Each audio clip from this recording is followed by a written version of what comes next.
I'm interested in this one. This is kind of an interesting display, a barn find. That's the big ticket item in this hobby, or any hobby, barn finds. You want the barn finds. And then this is a barn find. Making it look like it was in a He's barn. got the hay, it's all dusty. And like truthfully, it's in a barn right now. Yeah, a barn find in the barn. First. Good evening, everyone, and welcome to This Old Sled. I'm so glad you're all here for tonight for a great, exciting vintage snowmobile podcast. I've got an exciting show planned, but first, we need to make sure everything is working correctly. And it's very important this week because I've got some new audio equipment. So, if everything looks and sounds okay, please leave me a comment. Let me know where you're viewing from. We've got a ton of comments coming in already, which is great. 17 viewers. That's awesome. I just want to give a quick shout out to my good friend Mike LaPierre. Many of you probably know him from the Vintage Snowmobile podcast. And for those of you that don't know, he also does the Muscle Car Show and Tell podcast. And they are celebrating their 100th episode actually tomorrow night, I believe. So if you've never tuned in to the Muscle Car podcast, I highly encourage you to do so. It's the same setup as the Snowmobile podcast, and it's just a great time by all. So let's look at some comments. We've got a ton of them. Max Garage, Northeast Ohio, checking in. Welcome. Good to see you. We got David checking in from New Hampshire. Glad to have you here tonight. Rich Shad, working in East Syracuse, but watching as well. And actually, he just sent a text that he's got a tire change to do. So hopefully he'll still be able to join in for some of the fun. Kurt Anderson, Horseheads, New York, welcome. Vintage Snowmobile Lovers, good evening. Tuning in from Vermont, that is Mike with the Vintage Snowmobile Lovers podcast, who I just spoke about. Thanks for tuning in. We got Sanford and Sleds. Tony from Sanford and Sleds present. Thank you for tuning in. Do 640. Jimmy. Mad Dog. RC Farms, Wisconsin, checking in. Greetings. Welcome. Glad to have you here tonight. Chroma testing. Cool music. Thank you. Riley. It's me, Riley, sitting on the couch with my father in Horseheads. Welcome to the podcast, Riley. And we have some images that Riley was so gracious enough to share that kind of ties into what we're going to be talking about tonight. Sanford and Sled is Kent, Ohio, 40 miles southeast of Cleveland. Good to know. Thank you. Do 640 ER. Sound is good, Eric, so far. Thank you. Mike, thank you for the shout out. Absolutely. Thank you for all that you do for, not only the vintage sled community, but also the muscle car community. My Aunt Nancy from Las Vegas, Nevada. Sounds great. Thank you very much for tuning in. Without further ado, let me bring on my co-host for the evening. Get full screen here. Hang on here. I'll get the buttons down eventually, but welcome, Ben. How are you tonight? Hey, great, Eric. Thanks for having me. Certainly. It's always a good night when you get to hang out and talk with like-minded individuals about vintage snowmobile. So I'm glad you're able to join, and I hope the viewers have a good time tonight. For sure. I'm hoping we get to talk some great barn find stories. I know you and I have a couple, and I'm really anxious to hear about the viewers' barn finds. Well, I mean, we got a couple that are kind of, we joke about it, but we like to joke about the Blizzard. We forgot it was in the barn, or the 72 and the Arctic Cat. We forgot it's in the barn, but I would say we have a couple legitimate that were barn finds. That 71 TNT behind you, I always joke about it that it was a barn find, but really just bought it from a good friend of ours, and it was in his barn, so it was a quote unquote barn find. But I guess that's a good place to start, and really, defining what you think is a barn find and what the viewers think is a barn find. Because I think when that term came about, when people really started collecting stuff, it had a different meaning than it may now. So what do you guys think classifies as a barn find? Leave me some comments, and I'd like to ask you the same question, Ben. What do you think classifies as a barn find? Well, I mean, historically, my experience has been around cars, and it was this idea that there was something lost in time that people had forgotten about. Maybe Mike can correct me, Mike LaPierre. What's that Rush song where his uncle had a country estate and there was a car in there, right? And so, I think that's it, is people find something that apparently was lost in time and rediscovered. That's what I think of. Yeah, I think I think kind of the definition has changed just as kind of we have become more using technology in our day-to-day life. And in the I mean, I was a little kid, but in the 90s and even the early 2000s, probably they had the swap sheet where people would, I don't even know if you had to pay, but you had to pay to um, you know list something for sale. There was no Craigslist or Facebook Marketplace, and a lot of times it was just contact for old Ski-Doo for sale, and you would contact them, and you had no idea what you're going to find. And I think a lot of times that's how you would discover a barn find. You'd think you're going to see a Skidoo, and then you open the barn and there's a Skidoo Blizzard sitting in the corner, or a RV sitting in the corner. Um, a lot of times the owner, may have passed, so it was a family member selling it, and they really didn't know what they had. This is all pre-internet, so there was lots of discoveries to be made that way. Now with the internet, I think there's less of those finds out there just because everyone's so in tune with what they have, because there's a lot of information readily available. Yeah, I think that's true. Although this idea that everyone is on the internet is really a misnomer, because so many times, even if you see marketplace selling for a friend, they don't have a phone or things like that. So there are still definitely discoveries to be made. For sure. There's everybody's dream sled. It's out there in somebody's barn, and you just have to discover it one way or another. But you are right, not everybody is on the internet, but um you see it from time to time that, oh, it's a barn find, and really it just like in our case, it's just been sitting in the barn. It's nothing special, and it just got taken out of the barn. But um it seems like barn dust jacks up the value of a vintage snowmobile. It's a hot commodity, and you can't replicate it. Well, we have some extra barn dust, so maybe we should try to, bottle it or something. Yeah, we'll be accepting bids for carton of barn dust. Highest bidder wins. But yeah, I guess for me, like you said, a barn find is just something being discovered. Um, when I think about it, most of the time it's something of value, right? Stumbling across one of the more rare sleds, like your Blizzards or your EXTs or Thunderjets or Snow Twisters, all those. But for me also, I just think any nice sled can be a barn find, and I think a couple of ours fall into that category. Our 1975 TNT, the second one that we bought, we didn't discover it, but I think it was kind of a barn find situation. And if I recall correctly, he discovered it along with a 72 Blizzard. I don't think it was with the Blizzard, but yes, that was a first owner sled that was discovered, again, just kind of tucked away in a barn. And the gentleman that we purchased from had purchased this sled as well as one other. I don't know that it was that Blizzard, but he does have a 72 Blizzard.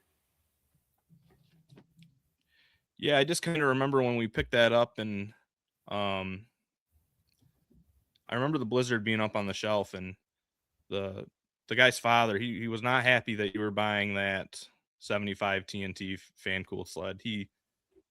Maybe that was a sales tactic. He didn't know that the deal had already been made, but he made multiple comments that, I can't believe you're selling that sled. I can't believe you're selling that sled. And the way he sounded, he expected that sled to be up there on the shelf with that 72 Blizzard. I agree with you for sure. So yeah, so that's that's kind of, 75 TNT. It's a nice sled. It's notable for some reasons, but it's not a high dollar sled. But, in the case of that sled, it's in great shape, and all it really needs is some mechanical work, and it's going to be, a really stand up sled. And I kind of think that kind of ties in with the barn find. It's not a basket case that needs a full restoration. It's just a nice sled that got parked away, and now it was discovered, and we're going to bring it back. Yeah, I think that's really a good broad definition of it for sure. And then I know I think we're going to do a little show and tell. Maybe we'll take some comments first, but the RV that you picked up in the fall, that kind Yeah. of classifies as a barn find. I would say that's a very desirable sled, and it kind of has an interesting story. And you didn't necessarily go out seeking it. It just kind of one of those things that you were talking to somebody about mini bike parts, and he just happened to be able to fill your want for a Skidoo RV. Yeah, it was pretty interesting. The gentleman actually had purchased a recoil from me, and it was a Fairbanks Morse recoil. And what I did not realize is some of the mini sleds use that style recoil, and so he had purchased those from me, and I just off the hand said, hey, if there's other mini bike parts you're looking for, let me know, and I might be able to help you out. And he said, well, actually, I collect mini sleds. This is for a mini sled. And we got to, talking about it. And I said, oh, we have some vintage sleds. And he's like, well, what do you collect? And we talked about, mostly Skidoos. And he says, I've got this Skidoo that I'd like to sell maybe. He says, it's not for sale. He said, but if that's something you'd be interested in, let me know. It's a 77 RV. And I says, yes, I'd be very interested. But the problem was it was in Wisconsin. And so we kept it on a back burner. We talked back and forth, and he wasn't actively selling it. And then by happenstance, he called me up like 2 years later and said, hey, I've got a guy near me that's going out your way. I think he's like going to be within an hour of you, purchasing a sled. And he would be willing to transport this if we can work something out. And this gentleman was so kind. He really he gave me a very good price on it because he knew I wasn't looking to flip it, and that we were looking for that for our personal collection. Plus, the other gentleman was very reasonable in terms of the shipping. So my seller actually split half the cost of actually getting it here and delivered it to the door. And I couldn't have asked for a better situation. So, when things line up like that, you kind of know it's something that's meant to be. So it was really kind of cool the way it came together. Yeah, for sure. And you really just don't see those pop up for sale very often. And if you do, they're $4 or $5, $6, $7,000 even, and it's just astronomical what those RVs bring. Even like the 340, which I would say isn't the most desirable of the RV TNTs. Right. So that made it worthwhile, shipping all the way, from, I always mess this up, Wisconsin. Right. Probably want to keep that quiet. You don't want the Wisconsin viewers knowing we sniped one of their sleds. We don't want people going looking in their barns either, for sure. Yeah. How often does that happen though, where you see a sweet sled posted and it's in Wisconsin or Minnesota or somewhere way far that is just not feasible to get? I wonder if they have the same scenario with sleds getting posted in New York. But Yeah, I think so. we're going to talk a little bit more about that RV and do some live show and tell. But first, let's take some comments.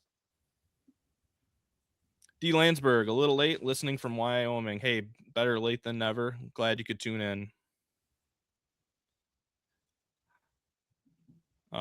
Mike from Vintage Snowmobile Lovers, a gleaming alloy air car, red Berchetta. I'm not sure. Is that a barn find you found? I need That's more about details. the car. Yeah, it's kind of a car stuck in a barn. It's a whole song from Russ. Oh, right. Yep, gotcha. Kurt Anderson, when you have to unbury a sled to see it. That's a good point. It's going to be a good day when you're going to look at something and the guy has to move 5, 6, 7 boxes that are stacked on top of it. I won't even bring up the F100 that you got in the back of the garage that you can't even see.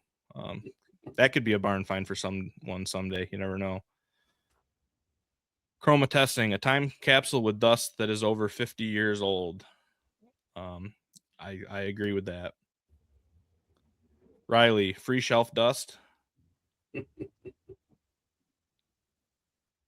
Do 640 ER covered in preservation dust for 20 plus years. Yep. It's got to have the dust. If you're ever gonna sell a quote unquote barn find, you leave the dust. Do not pressure wash it off. That is the honor of the new owner to clean that dust off. As you did this weekend with your 73 Blizzard. I should have popped that video up. That did pretty well on Facebook.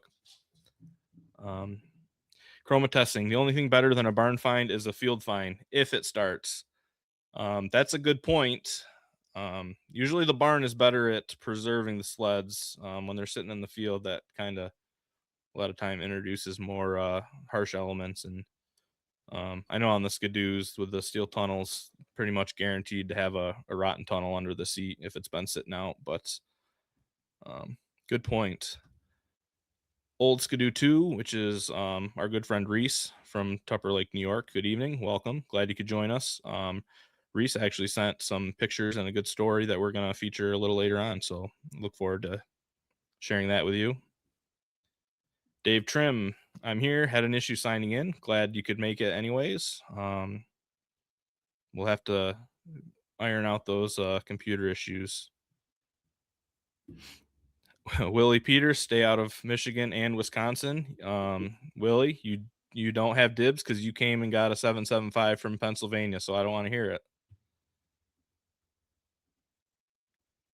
Do 640 ER. Are there any pics or videos of that 77 RV? Well, if you watch my YouTube channel, Benadim YouTube channel, there is a walk around video that I did shortly after we picked that up, or I guess we didn't pick it up, it got dropped off, but I believe the plan is also to do some live show and tell because it's here in the shop. It's about, I don't know, 6 or 7 feet to his left.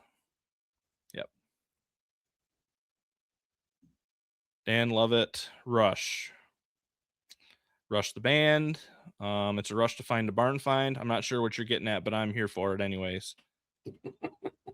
Willie Peters, I have a couple in Connecticut I can't get any pictures of because the gentleman can't even get close enough. That's a good point too. Yeah, Willie, what's the address? We'll gladly scope that out for you. That's 2-3 hour drive for us anyway. Sanford and Sleds. I have 2 barn garage finds that were rescues from a potential one-way ride to the salvage yard.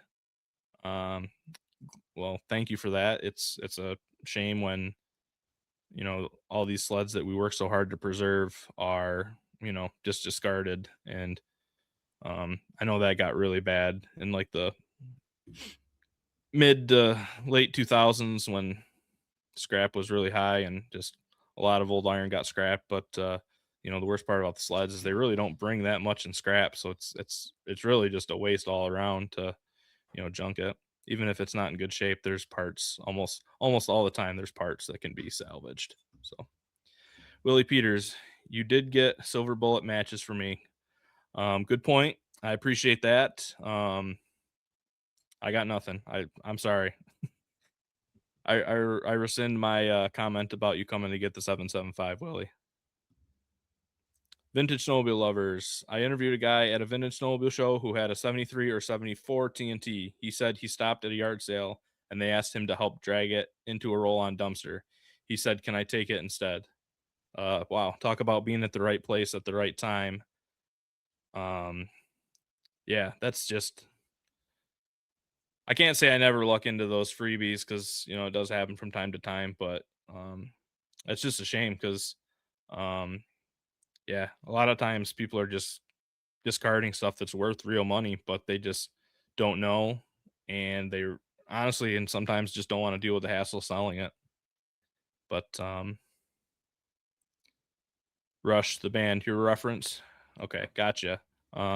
I'm a little slow, and that reference definitely was above my head. But to be fair, it probably was from 10 to 20 years before I was born. So um, we'll leave it at that. So yeah, I think. Oh, we got one more comment from Willie. Did get my 72 340 TNT from a storage building. The guy didn't even want it and was in my hometown. Can't beat that. That's true. You're lucky, Willie. That just happens to be my favorite sled. So good on that.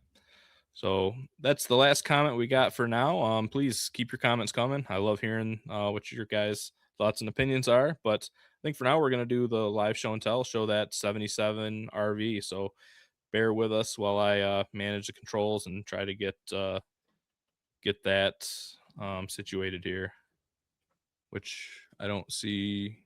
Put me backstage, Eric, and then I'll join in with you. Rejoin. Gotcha. Yeah. Okay, while we're waiting for him, let's just pop these two graphics up. And Mike can correct me if I get any information wrong, but Vintage Snowmobile Lovers Podcast, Thursday night, 9 p.m. Eastern Time. From like fall to spring, he does live shows, new shows, and then once that's done, he switches over to the Muscle Car Podcast, which airs Wednesday night at 9 p.m. Eastern Time. He's at his 100th episode, which is a fantastic milestone. Just a testament to the hard work that he does. So tune in tomorrow night if you are able to for a great show. And both podcasts, when they're not in season, he runs replays. So there's always something to see. Search Facebook and YouTube for either the Muscle Car Show and Tell podcast or the Vintage Snowmobile Lovers podcast, which I have been on that podcast many times. So I think we got our show and tell camera here. Let's add that without further delay. Hang on, we got to get some, remove that. And we'll get it here. I got to do that. Put that big screen. I think we got it. Okay. So as you said, 1977 RV 340. So as you can see, it's in relatively good shape. We had thought it was totally unmolested, but we did find out that it has had a little work on it. You can see a little patchwork here on the cowl. There's a little damage up front. But the nice thing about this sled is it's really complete. The only thing that was missing was the clutch guard and then a few other minor parts. But I was really fortunate to have a gentleman, Ted Carlson, provide me with the clutch guard. And so the goal is to actually make this a mechanical reconditioning, if you will, first. And I don't believe we're planning on restoring it, just really keeping it as original as it was found. Seat overall generally good condition. There's some minor damage there, not too bad of the covering itself, but it's not through to the foam. So it's really quite an impressive sled. And again, I was really happy we were able to get this into our collection. Yeah, and just you mentioned Ted Carlson. He actually wrote in with some pictures, so we'll feature that probably the next podcast. He's got a pretty interesting and heartfelt story related to the RVs and the Blizzard RVs, so we'll look forward to hearing that. I'm not sure if he's watching tonight, but yeah, overall that sled is in very nice shape, and it was definitely worth shipping it in from out of state.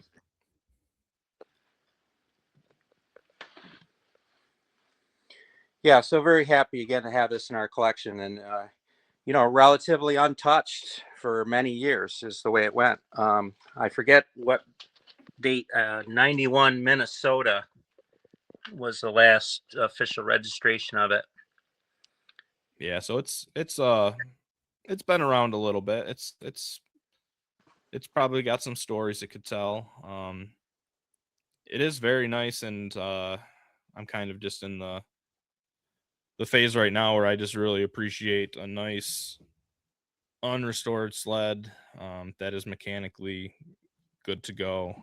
The restored ones are excellent, and there's a lot of nice work out there, but there's just something to be said about a sled that may be wearing a few blemishes, but can tell a story. And, that's really what it's all about for me. So I don't know what you want to go on to next, Eric, but we could talk about the Blizzard if you'd like. Yeah, we can talk about the Blizzard. That's a good segue into, talking about that.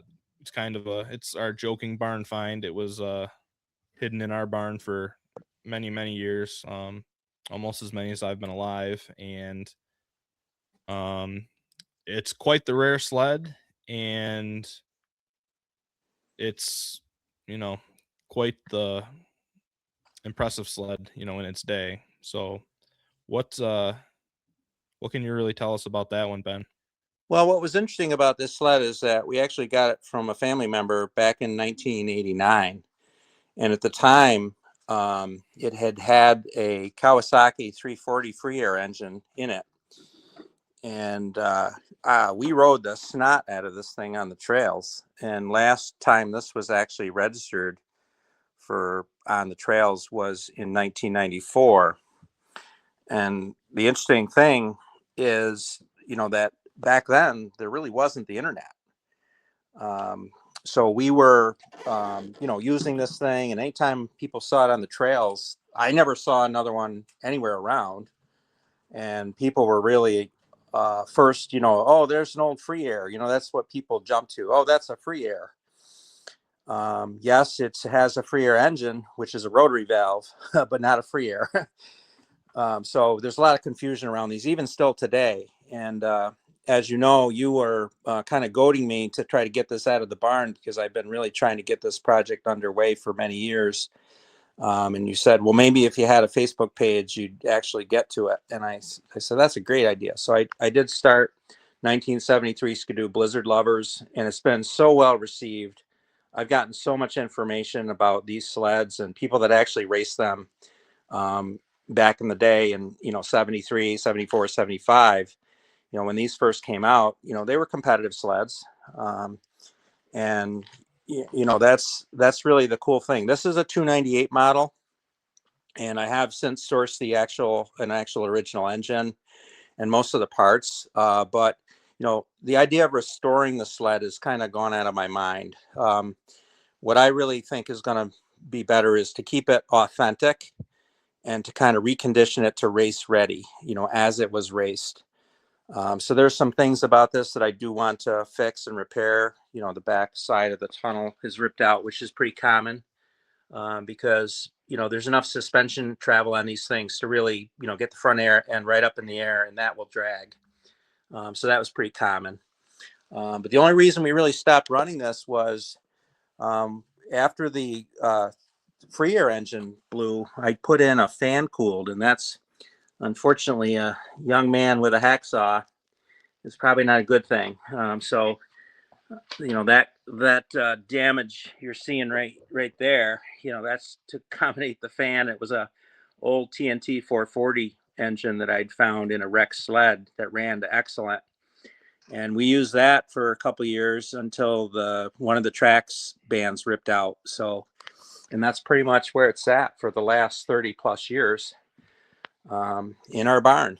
And so I was really happy we were able to get it out this past weekend and kind of clean up, the tunnel a little bit. And truthfully, I think it's in really good shape, all things considered, and part of that's probably been because it hasn't been beaten on in the last 30 years. So that's not a bad thing either. But it's exciting to really get to this point again where I can, get this out. Because I really, and I think you agree, Eric, I want people to enjoy the sleds we have, not just have them tucked away for our own amusement. I think sharing them with people is really where it's at. Yeah, for sure. And also, like in that the case of that sled, I know you're really eager to find some of the history on it, and I think a good way to do that would be to get it out there for the public to see, because you never know who is going to remember that sled, especially being that it was probably a local sled in its day. Right. Because, when sleds were moving around, they certainly could have crossed, the border or, crossed from another part of the country. There's no way to know. But this definitely has history. It was raced. That's, that number that's on there. I haven't found any hits yet. You can't read it. Maybe you can read it backwards. 4752. It's, it's on the tunnel. It's on the cowl on the other side. That's how I got it with that. Just the two numbers there. But I'm hoping somebody can give me some information, or maybe there will be some photos. But even what I'm finding with the Blizzard page is that, there was the Eastern Circuit, and a lot of guys crossed over.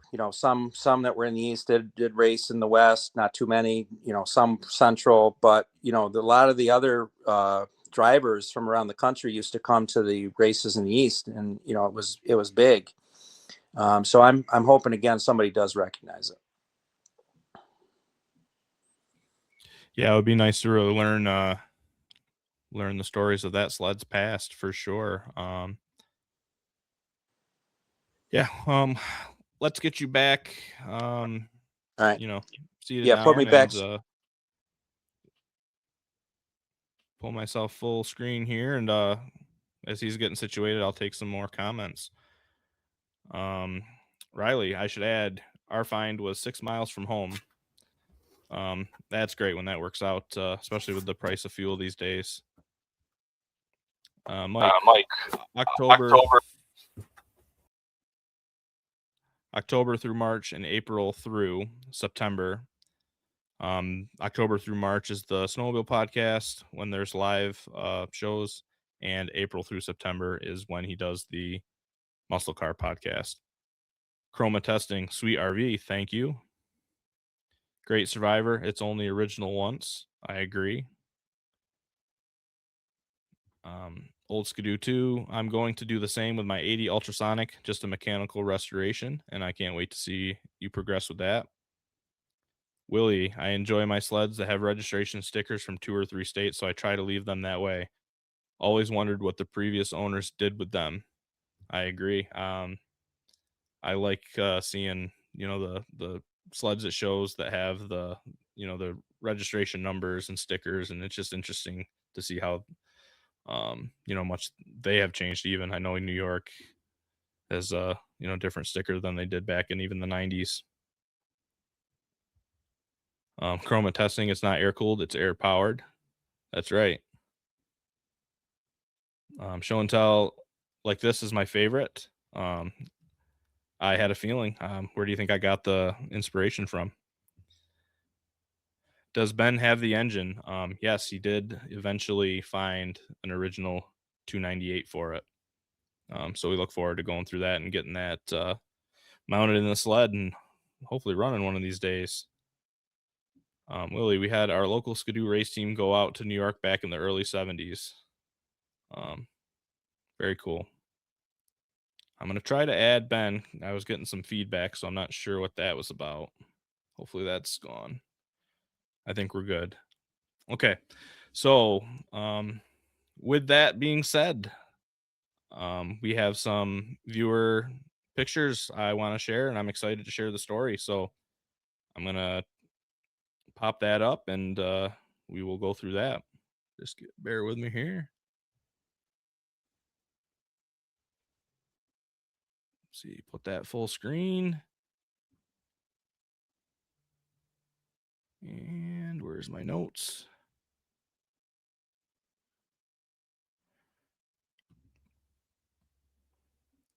Okay.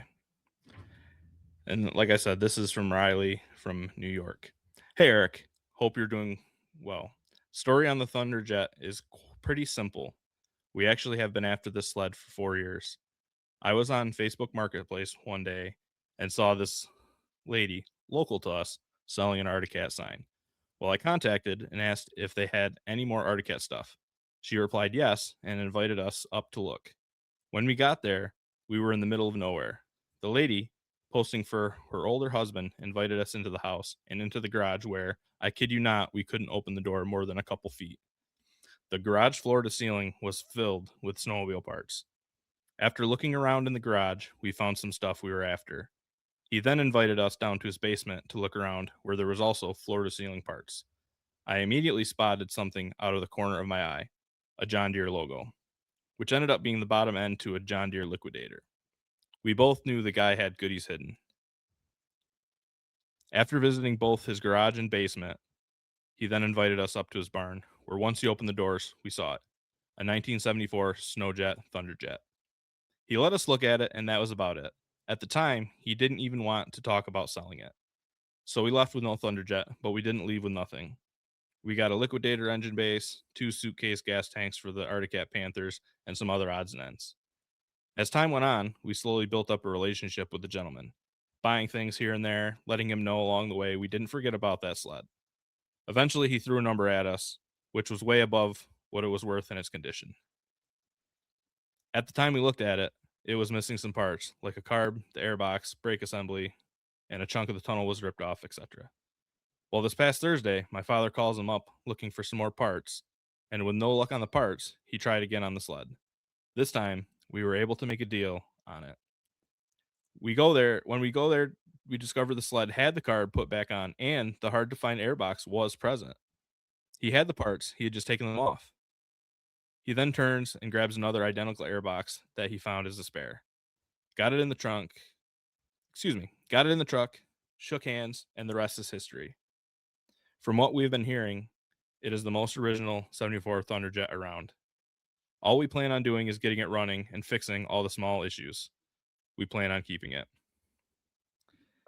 And again, that is from Riley, a good friend that I met, through the vintage sled community. And actually, I think he's known as the Caribou Kid. He's got a twin track Caribou that he's been restoring, and I'd actually love to hear the story on that sled. But I thank you, Riley, for sharing that story. I definitely consider that a barn find for sure.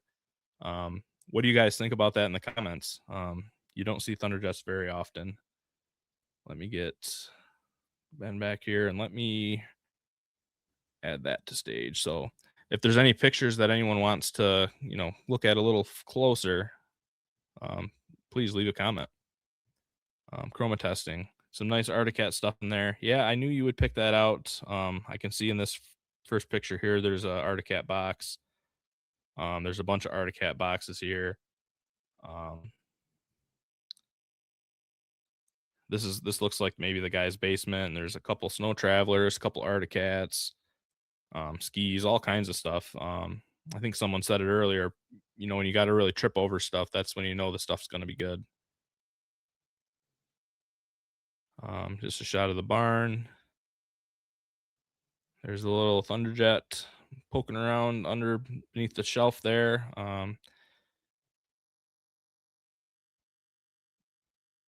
And it is a very nice looking sled. I hope you guys can get that going.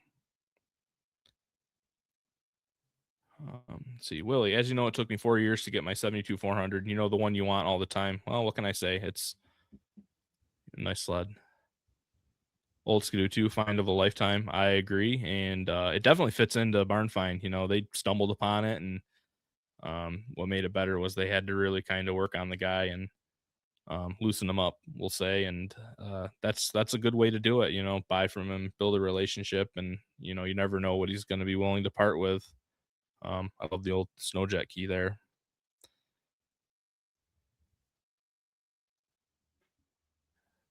Nine speedways. Is that what we're looking at here? Is a speedway maybe? Is that Riley's dad, Kurt? I can't quite see the. Yeah, actually, you're probably right. Yeah, so this is classic, Eric. This is exactly what we were talking about. That you're going there for one thing and you happen upon something else. That rapport building, I think, really isn't so much working the guy over or loosening him up. It's really building that trust. And this sled, you can tell that guy loved this sled, and he was not about to let it go to anybody that he thought wasn't really going to respect it or its legacy. So I think that's really important. That's true, and I didn't necessarily mean working over in a negative way. But It's You know, that like rapport. you said, it's that trust and the rapport, and you know, how many sleds did we end up with that, you know, kind of the same situation, you know, Oh, absolutely. I'm a where firm believer that we've gotten several of our sleds for that very reason. yeah, for sure. You know, it means a lot to people where the sled's gonna end up, and nothing worse than, you know, giving someone like the friend discount and then having them turn around and, you know, make a profit off it. But um yeah, that's a pretty sweet sled. I wouldn't mind having that shoehorned in the shop there. What do you think about the Thunderjet? Yeah, I think it's really a very nice sled. They're super cool, and you know, there's a lot of history around those sleds from that era. Yep, and ironically, we mentioned the, you know, our 75 TNT that we picked up, and I won't, you know, name drop, but he is big into the Thunderjets Yes. and the Snowjets too. Um, so Snowjet Blue looks good in the snow. It really does. So well, we're all caught up on comments. I think now is a good time to roll into my favorite segment of the podcast. This is going to be um see, it starts automatically. I don't like that about this, but the segment is called Sled Stories, and my intention with that is to just kind of like Riley just did, write in, send some pictures, and I'll share it on the air, and we can all comment on it. So immediately following episode 1 of This Old Sled a month ago, Reese messaged me some pictures and this story of this sled you see pictured here, and I was very grateful for that. Um, because that like literally the whole the basis of my podcast is getting these stories from the listeners. But it is quite the interesting story, and volume 1 we're going to title The Sled That Came Home.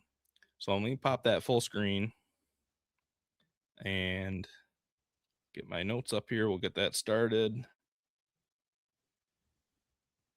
Okay. Hey, Eric. Your podcast inspired me to share a story about a sled I own. It is a 1970 Skidoo 12.3, and I've had this sled for many years. I haven't run it since 2015. I hope to get it up and running again. A rusty tank, a not so good track, and a lack of time have prevented me from working on it. Anyway, here's a story and some pictures from the late 90s and from 2014 when I did have it going for a while. Picked up this 70 Olympic 12.3, but there is a little story on it. Searching around Craigslist for a vintage bubble hood do for my friend Mark Messi, I ran across this sled. Didn't really pay much mind to it, and I tossed it in my bookmarks folder to save it for later. I messaged it to Mark thinking he might be interested. We got talking about another sled that's local, and this sled came up in our convo. So I looked at the ad a little closer, and some things started to become really familiar about it.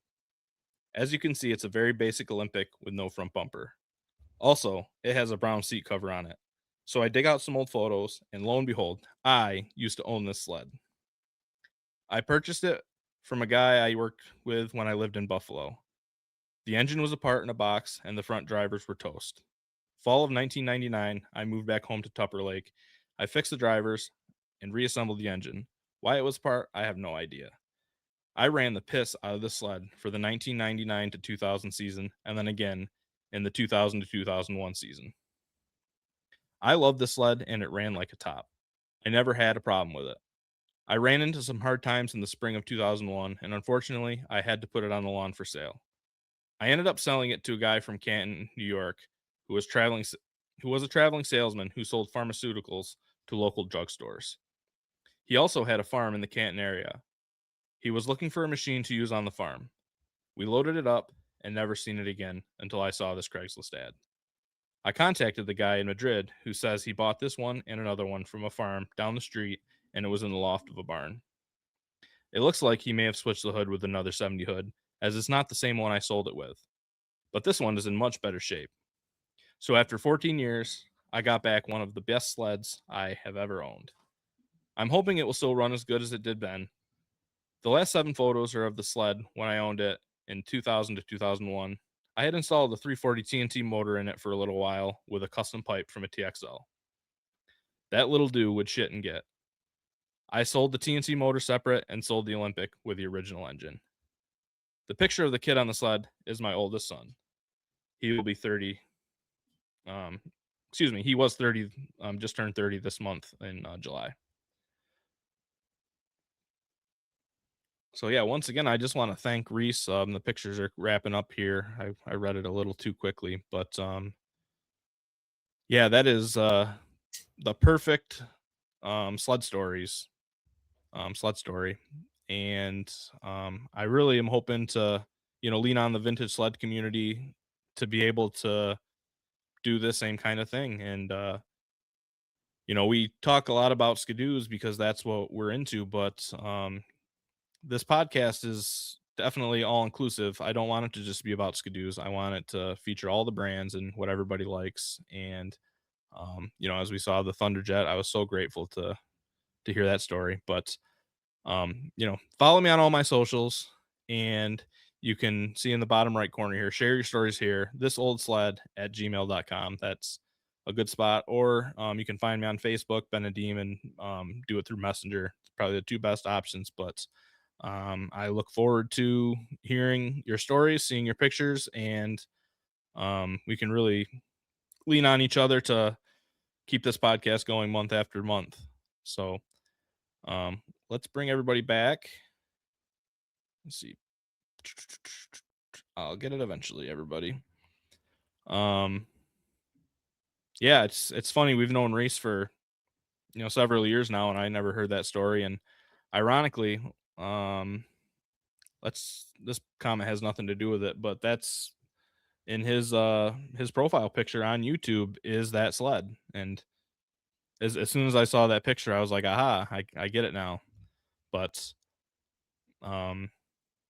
yeah, it's funny because I know in the first podcast where we talked about the sled that made people fall in love with vintage snowmobiles, the 12.3 got 2 or 3 hits. It is a very popular sled, and to this day, it still seems to be.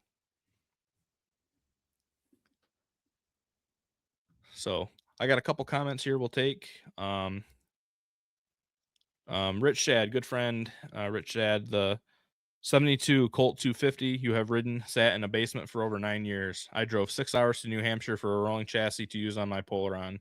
My 96 Ultra SP sat in a garage for 22 years. I didn't know that about the Colt. Yeah, definitely getting up there in the barn find territory with that one. Riley, I'd love to share about my Caribou too.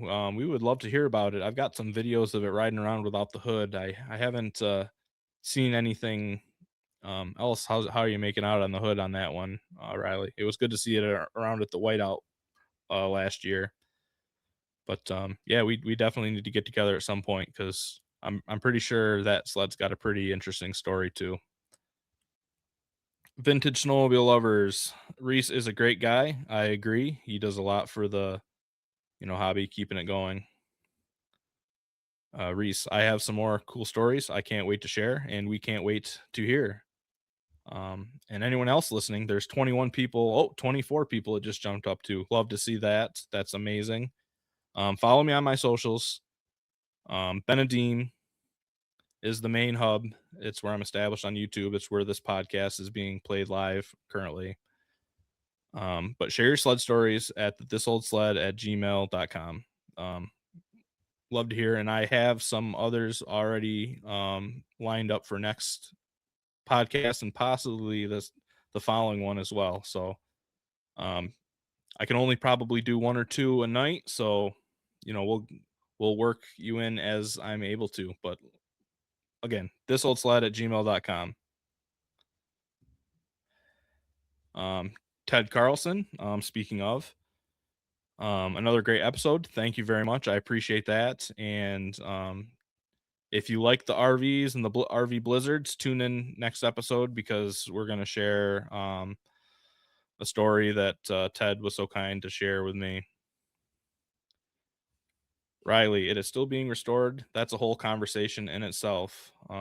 yeah, we got a lot of those. It's still being restored sleds too. So don't be discouraged, Riley. What you've done so far is fantastic, and when the time is right, that sled will be finished and something you can really be proud of. Chroma testing. I'd love to see more live show and tell on future episodes. We can probably make that happen. I would love to, see what everybody has, and maybe we can, work that in. But yeah, the sled stories is my favorite part, just because I love hearing what everyone has to say. So let's pull us back full screen here. What are your thoughts, Ben? Yeah, I thought it was really an awesome story from Reese, and it touches on the human element. I think that's why it resonates with me. Maybe that's why it resonates with you. I'd like to comment too on Riley. People say that we need more young people in the hobby, and I think there are a lot of young people in the hobby. He'd be a good example where, we see him at the shows and whatnot locally, and I suspect that's the same thing elsewhere. And we owe it to the younger generation to really bring them along and make sure that they have a place in this hobby as well. And I know there's a lot of controversy about what really constitutes vintage, and everyone has this very firm view sometimes about what really qualifies or don't qualify. And it has to evolve, otherwise people are going to lose interest. Yeah, that could probably be a topic for a good top podcast in itself. How to get the youth more involved. I'm not exactly young anymore. I'm not old, but in vintage snowmobile years, I am young. I am definitely in the minority at shows. Um, I would say probably even across my social media, my YouTube, the 50 plus demographic is the highest, viewership. It's just the way it is. A lot of that's just nostalgia driven. So it would be great to find a way to get more young people involved, and the vintage snowmobiles.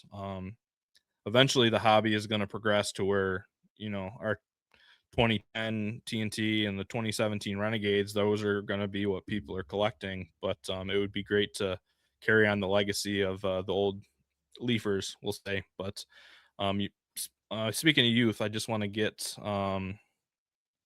see if I can find this image from Reese here.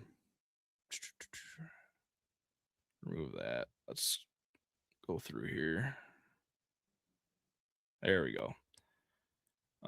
He mentioned in the one picture he had the right there. That's with the 340 TNT engine and the custom pipe. But his son, who just turned 30, he's about the same age as me, and if that's not the biggest shit eating grin you've ever seen, I don't know what it is. You can tell he had a fun time that day. So look forward to seeing some progress on that sled, Reese. That would be a good one to get going, if not for yourself, then for your boys. So got a comment. Riley, much appreciated. Love the hobby. Has always been welcoming for me. And that's the truth. It is the hobby should be all inclusive. It's fun to have the brand wars. We like to poke at Rich for his liking Polaris, and he pokes back because we like Skidoo, and everybody laughs at you because you ride the 97 Scandic on the vintage runs. But that kind of poking is fun. But at the end of the day, we're all in it for the same reasons, and we're all in it to have a good time. So it's a very good point you make, Riley. We got another comment. My son has almost as many vintage as me. Riley, ski don't. Hey, now. That's enough of that. Who let this guy in? Willie, the best part of buying my 400, the family had 3 or 4 generations out riding sleds when I showed up, and had purchased 18 dealerships out over the last 30 plus years. Incredible. Wow, that is amazing. Mad Dog, good show, Eric. Some cool sleds on tonight. It's nice to see guys like yourself keeping this hobby alive, and I appreciate that. I do the YouTube channel, and that kind of got started just as more of almost like a photo album or a memory book, if you will, just so I had something to look back on, during this time when there's not snow and we can't ride. I could look back on all the fun times that we had when there was snow. But honestly, it has progressed um, to where me doing this podcast or me being on Mike's podcast and doing the YouTube channel is almost as much fun and fulfilling as riding the snowmobile. So it's great that the community has always supported me and continues to support me. We have 27 viewers currently. That is amazing. I love that. I think we're kind of winding down for tonight, but one more question I'd like to put out there. I've mentioned it on Facebook a couple times, but I'm always looking for podcast ideas and topics. We had someone mention more live show and tell, which we can definitely work in. But what are some topics that people want to hear about? I've got some ideas for myself, but I'd love to hear what the viewers have to say. So, leave your comments. I got another comment here, Reese. I'm going to do a build soon on a Scorpion Little Whip for my granddaughter. I will get some footage of that. And again, that ties right into what we were saying, getting the youth involved. And many of you may know, but my wife and I just had our first child a couple weeks ago, and about since I found out she was pregnant, I've been joking about what sled we're going to get her. So it's great that you're already invested in getting the little whip going for your granddaughter. I know she's only about 1 year old or maybe a little older, but yeah, got to start them young. And um, this just confirms it. I was told by a very wise friend in the snowmobile community that the grandfather has to buy the first sled. So Reese just confirmed that. So Emma will be looking forward to whatever you decide to get her. Chroma testing. Maybe have a night with some 30 somethings talking about their perspective on vintage sleds. That's a good idea for sure. And you can attest to this doing the Vintage Snowmobile Lovers podcast. How many people my age have you had on? I know I've seen since I've been watching a couple, but it's few and far between. Old Skidoo 2, Reese, congratulations on your new edition. I greatly appreciate that. Thank you. It's a very exciting time. Do 640. The good news is that days are getting shorter, so closer to cold weather. Let's hope this El Nino weather the folks are talking about does not materialize. I'm to the point now, I don't care if there's snow or not. I've got a set of turf skis. We're going to ride whether Mother Nature wants to cooperate or not. Too good to fail. My 4-month-old daughter already has her first sled restored by the one and only Dave Trim, no less. She's ready. Well, if it was restored by Dave, it's definitely a good one. She's lucky to have that as her first sled. Kurt Anderson, a good topic would be hearing all the sleds that still have owner's manuals, clothing, helmets, shop tool, bill of sales, etc., etc. That's a good idea, and that's another thing I'm really interested in, the all the old literature, the advertisements, the owner's manuals, all that stuff was just written better back then. Nowadays you can't turn a page in an owner's manual without there being some kind of warning or safety warning or some fine print about liability, and that's just unfortunately the way the world is now. But those old manuals were neat, and a lot of them had cartoons and they're just hilarious. But Mike, only a few, need more. Yep, I agree. And I don't know any. That's the unfortunate thing. All my friends that I grew up with that rode snowmobiles, they were into the 90s and 2000s stuff, so they don't really have a taste for the vintage snowmobile stuff. My girlfriend's sons are in their 30s and they love vintage sleds. Glad to hear that. Maybe we can set something up and get them on the podcast at some point. But Ben, any closing thoughts? Well, one, I appreciate you bringing everyone together, Eric, to talk about this, and I think it really does solidify, your premise in the podcast and just getting everyone involved and really talking about the old sleds and getting those stories out there. I did appreciate getting a chance to talk about the Blizzard in particular, and for those that want to follow that, check out my page on Facebook, 1973 Skidoo Blizzard Lovers. I'd really welcome everyone following that, sharing it on your pages to get the follower viewership up a little bit. So we're really looking forward to getting that sled around and getting people to see that. So hopefully it's going to debut in the coming weeks at some of our local shows. But great podcast. And I really, truly also appreciate everybody's active involvement. It was really great to see the number of people that have been viewing and commenting.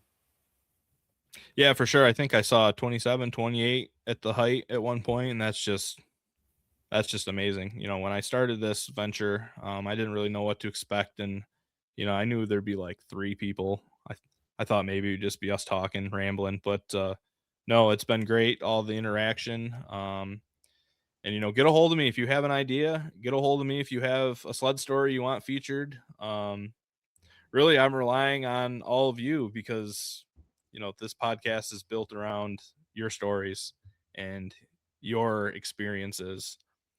And we can definitely lean on each other to make this a good hang. And that's the whole idea, is to make this like a group of friends at a snowmobile show, or a group of friends hanging out at the shop, just talking vintage snowmobiles, because that's what I look forward to most about going to the shows. So we've got some additional comments here. And also, let me know if you like the format of how I did the sled story, with the running slideshow and the voiceover. Love to hear everybody's input on that. But Dave Trim, that reminds me, I still owe you a bullet manual. Yeah, no rush. I think we're going to see each other in a couple weeks anyway at the Taberg show. So, yeah, anybody who is, from the New York area, I think it's August 8th is the annual show in Taberg, New York. It's not only a great show, it's in my backyard. It just happens to be the first one that we went to prior to us owning sleds. We went to that one as spectators, and I specifically remember seeing the Moto-Skis, the ones that have the dual headlights and they kind of look like a frog. I just kind of remember those standing out from that show. But great show, great atmosphere, and hopefully the weather will be great. But I'm planning on being there.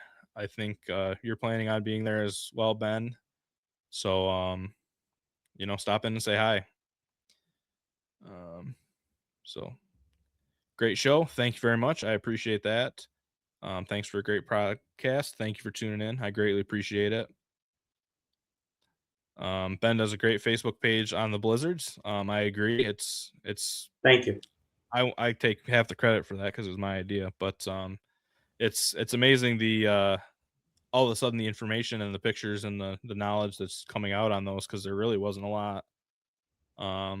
You've gotten a lot of pictures that I've never seen before being shared, and it's just great to see, because they really are the best looking sled out there. I mean, anyone can argue any other sled, but they'd be wrong. But no, I'm just kidding.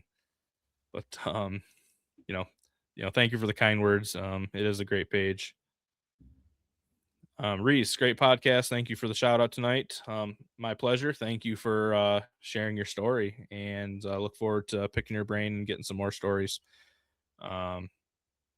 Maybe you have some more pictures or information about the Scandic that we picked up from you, because that could be interesting to hear a little more about that. But I'm sure when you went through that for the club, you weren't focused on telling a story, but it would be interesting to hear if you have any other information on it. Dave Trim, if you ever do a show on basket cases, I can help you out for sure. Yes, you can. I've seen some of the sleds you started with. I think a lot of us can, that might have to be a 2-hour podcast because I'm sure we all have a lot to say for basket cases. 28 viewers right now. Woohoo. Yeah, woohoo indeed. Oh, 27. Oh, you jinxed it. Darren Lumby, wow, went live now. Awesome. Thanks for the vids, my friend. My pleasure. Thanks for tuning in. And this will be on my main Benedim YouTube page, but I will also be downloading the podcast and putting it up on a separate This Old Sled. So any of these episodes will always be available for viewing from now until the end of time, I guess. Hi, Darren, you rock. I agree. Thank you. Had a great time tonight. Eric, thanks. Thank you for tuning in, Mark. I appreciate all of your support, not only through my YouTube channel, but the podcast. Kurt, tell Ben I have some Blizzard and RV cleats I would sell him. I do remember talking to Riley about that at some point, but yeah, definitely need to see what you got there. Same for the Sleds. Great show tonight. Thank you. Thank you for tuning in. Greatly appreciate it. I love the mid-90s Scandics, as you already know. I do know that, and they're great sleds. So I think that just about wraps it up for me. Do you have any? Oh, one more. Speaking of me being young, love spending my college tuition money on snowmobile memorabilia. That's a better investment, honestly. I guess college was great, but it's hard to compete with snowmobile stuff. But so thank you again, Riley. Thank you again. Thank your dad for sharing that story. It was just in time for this podcast. It was the perfect barn story to feature. So with that, any closing thoughts, Ben? Yeah, actually, Eric, I'd like to give a quick shout out to our friends, the Bewick family. I wear this in honor of our friend Maddie that passed in October of 2023. Maddie was a good kid, young person in the hobby, very deep in the hobby. And he and I actually became friends because of my Blizzard, and he had the same model. And one of the things I'm really looking forward to is getting that sled that I did obtain from him before he passed and getting that really reconditioned and show in honor of Maddie, because he's just a great, great person. And so go Team Matt. And I would just welcome you to look him up. He was a great, great person, gone too soon. So my thoughts are always with the Bewick family. Every time I think of a Blizzard, honestly, or anything in the hobby, the fond memories of Maddie cross my mind. For sure. And I just saw it now, but Tim Bewick, Uncle Tim, just messaged me that he was viewing, just having trouble signing in. So glad he was able to make it. We'll have to figure out his connectivity issues. Unfortunately, I can only stream on the one place, so it makes it a little more difficult. But as of right now, the next podcast will be August 25th. Same time, same place. Pop my graphic up one more time. Follow me on all my socials. I've got the Facebook Benedim page, Instagram. I'm on there as well. The main hub is the Benedim YouTube channel. There's also the This Old Sled YouTube channel. And the very important one for this podcast is the thisoldsled@gmail.com, where you can share all your sled stories with me. And with that, I want everybody to have a great night, and I hope to see you, out at the show. So thank you, everyone. Have a good night. Thank you, everyone.